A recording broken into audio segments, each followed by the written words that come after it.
मुंहपटक और धरपटक। मुंहपटक पहलवान की बड़ी चर्चा थी। उसके जैसा शेखीबाज पहलवान कोई नहीं था, मगर धरपटक पहलवान सचमुच का भारी भरकम व लंबा चौड़ा पहलवान था। मुंहपटक पहलवान की प्रशंसा से उसे बड़ी जलन होती थी। एक दिन उससे रहा नहीं गया। उसने एक थैले में 80 मन आटा बांधा, उसे पीठ पर लादा और चल पड़ा मुंहपटक से मुकाबला करने के लिए। रास्ते में एक बड़ा तालाब देखकर वह रुक गया। उसे जोरों की भूख लगी थी। तालाब के किनारे अपनी गठरी रखकर उसने तालाब के पानी से अपना आटा साना। तालाब का आधा पानी उसमें लग गया। आटा सानकर उसका एक बड़ा सा गोला बनाकर धरपटक ने अपने मुंह में डाल लिया। पानी पीने धरपटक तालाब में उतरा और तालाब का आधा बचा पानी भी पी गया। फिर उसने एक जोरदार डकार ली। पेट भर जाने पर उसे नींद आ गई। वह उसी तालाब के किनारे लेटकर खर्राटे भरने लगा। एक हाथी रोज आकर उस तालाब से पानी पीता था। उस दिन भी हाथी पानी पीने आया।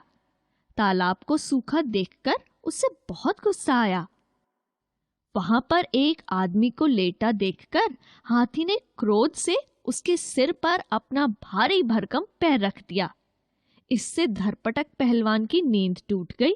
उसने खींचते हुए कहा, अरे अगर तुम सिर ही दबाना चाहते हो तो जरा ढंग से तो दबाओ। धरपटक पहलवान की बात सुनकर हाथी को गुस्सा आ गया। वह उसे अपनी सूंड में लपेटकर उछालने ही जा रहा था कि धरपटक पहलवान ने फुर्ती से उठकर उस हाथी को पकड़कर अपने झोले में डाल लिया और वहां से आगे चल पड़ा। मुंहपटक पहलवान के घर के सामने पहुंचकर धरपटक पहलवान ने आवाज लगाई, कहाँ हो मुंहपटक? सुना है तुम बड़े पहलवान हो। हिम्मत है तो मेरे सामने आओ। यह सुनकर मुंहपटक घबरा गया। डर के मारे वह अपने घर के पिछले दरवाजे से निकलकर जंगल में जाकर छिप गया। मुंहपटक की पत्नी ने बाहर आकर कहा, जी वे तो घर पर नहीं है, कोई पहाड़ ठेलने गए हैं।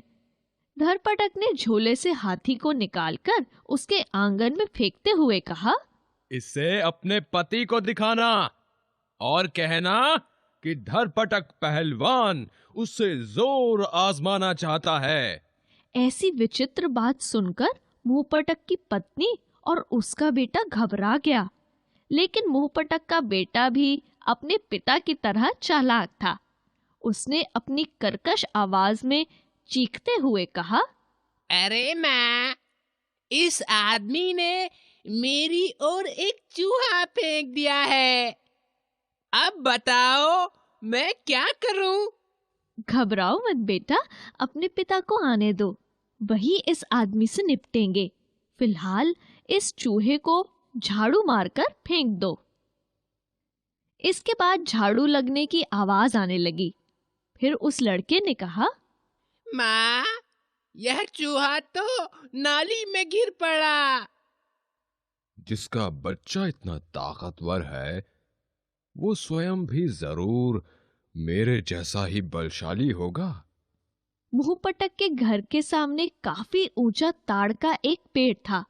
धरपटक ने पेड़ को उखाड़कर कहा, ओ छोकरे, अपने पिता से कहना मुझे एक छड़ी की जरूरत थी, इसीलिए मैं इसे लेकर जा रहा हूं।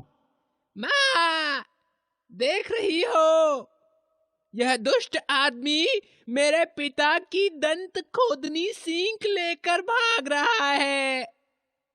इतने बड़े पेड़ को सींक कहता देखकर धरपटक की आंखें अचरज से फैल गईं।